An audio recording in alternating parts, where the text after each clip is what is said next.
আসসালামু আলাইকুম, মানি আইডিয়াস আপনাদের সকলকে স্বাগতম। ধনী এবং গরিবের মধ্যে পার্থক্যটা কোথায়? ধনীরা কেন আজ একবিংশ শতাব্দীতেও রাতারাতি ধনী হচ্ছে এবং করোনাকালীন সময়ও সবচাইতে বেশি যদি প্রফিট কামিয়ে থাকে তারা শুধুমাত্র বিলিনিয়ার্স এবং মিলিনিয়ার্সরাই, কিন্তু দুর্ভোগ যদি পোহাতে হয় শুধুমাত্র গরিবদেরই কেন পোহাতে হয়? যে 5টি কাজের কারণে আজকের দিনে পৃথিবীতে ধনীরা আরও বেশি ধনী হচ্ছে এবং যে 5টি কাজ না করার কারণে পৃথিবীতে গরিব মানুষ আরও বেশি গরিব হচ্ছে, আজ আমরা সেই সম্পর্কে কথা বলবো। তো চলুন শুরু করা যাক। Number 1, dividend paying stock. ওই সকল শেয়ারগুলো যে সকল শেয়ারগুলো প্রতি মাসে তাদের লভ্যাংশ প্রদান করে থাকে তাদের বিনিয়োগকারীদের কাছে।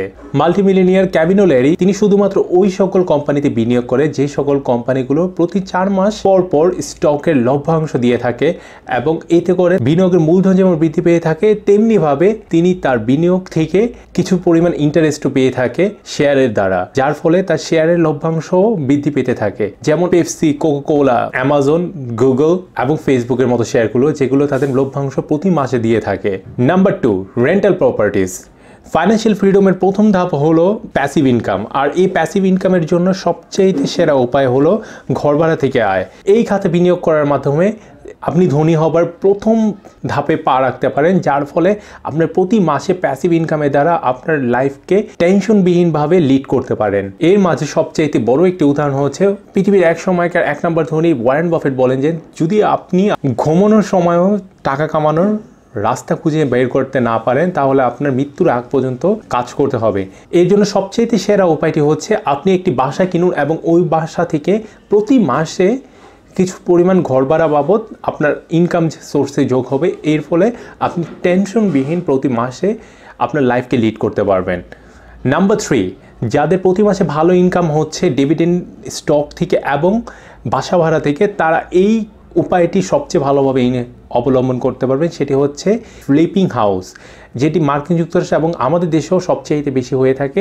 যদি আপনি একটি রিয়েল এস্টেট ক্রয় করেন 1 লক্ষ টাকার বিনিময়ে এবং 1 বছর পর ওই রিয়েল এস্টেটের মূল্য গিয়ে দাঁড়াচ্ছে 1.5 লক্ষ টাকার অধিক, তাহলে আপনি যদি ইচ্ছে করেন তাহলে আপনার একটি রিয়েল এস্টেটকে সেল করে দিতে পারেন, যার ফলে আপনার ওই মূলধন দ্বারা আপনি অন্য আরও একটি শহরে গিয়ে যেখানে রিয়েল এস্টেটের ভ্যালু কম সেই লোকেশনে জমি ক্রয় করে আরও একটু সময়ের জন্য এগিয়ে যেতে পারেন, যাতে করে ওই রিয়েল এস্টেটের ভ্যালুও বৃদ্ধি পায়। এই পন্থাটি অবলম্বন করে মার্কিন যুক্তরাষ্ট্রের 45তম সাবেক প্রেসিডেন্ট ডোনাল্ড ট্রাম্প তার $1 বিলিয়ন এম্পায়ার দাঁড়া করেছিল শুধুমাত্র এই পন্থাটি অবলম্বন করে। তিনি একটি লোকেশনের জায়গা সর্বপ্রথম ক্রয় করতেন এবং সেই লোকেশনে বিল্ডিং তৈরি করে প্রতি ফ্লোর অনুযায়ী ফ্লোর বিক্রি করে দিতেন, যার ফলে তার নেট প্রফিট গিয়ে দাঁড়াতো 10 গুণেরও বেশি। সাধারণ অবস্থায় যে কোনো বিনিয়োগকারী যদি লাভ করত 10 টাকা, সেই জায়গায় তিনি লাভ করতেন 100 টাকার অধিক, কারণ তিনি প্রতি ফ্লোর বিক্রি করে দিতেন শুধুমাত্র বেস্ট লোকেশনে তার বিল্ডিংগুলো তৈরি করে। Number 4, invest in gold.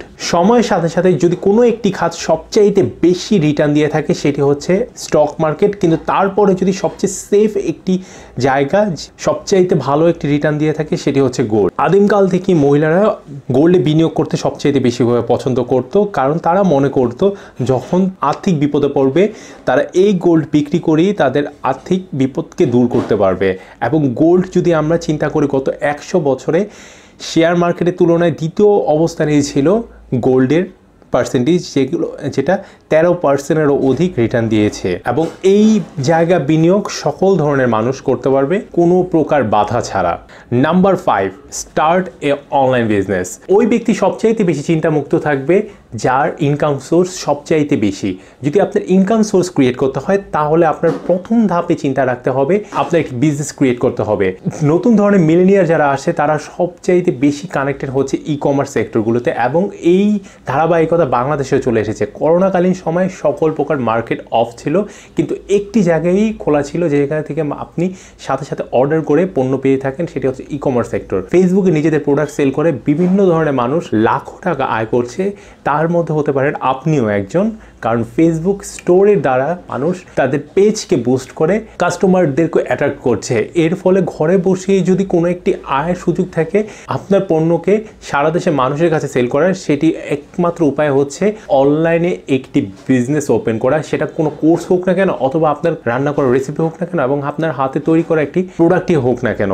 এর ফলে আপনার ইনকামও যেমন বৃদ্ধি পাবে, তেমনিভাবে আপনি পূর্বের যে 4টি খাত আছে সেই খাতে ব্যাপক হারে অর্থ বিনিয়োগ করতে পারবেন আপনার লভ্যাংশ থেকে। এই 5টি উপদেশ ছিল ডেভ রেমসের কাছ থেকে, যার বইটি one of the New York টাইমসের বেস্ট সেলিং বই, যেটা হচ্ছে the total money makeover by Dave Ramsey. ভিডিওটি যদি ভালো লেগে থাকে ভিডিওটি অবশ্যই লাইক করুন, ভিডিওটি যদি ভালো না লেগে থাকে ভিডিওটি অবশ্যই ডিসলাইক করুন। আপনাদের মতামত কমেন্ট বক্সে জানাতে কখনোই ভুল করবেন না। আমরা বুক সামারি নিয়ে আরও বেশি নতুন ভিডিও নিয়ে আসবো। সাবস্ক্রাইব বাটনটি প্রেস করুন। Till then, good by.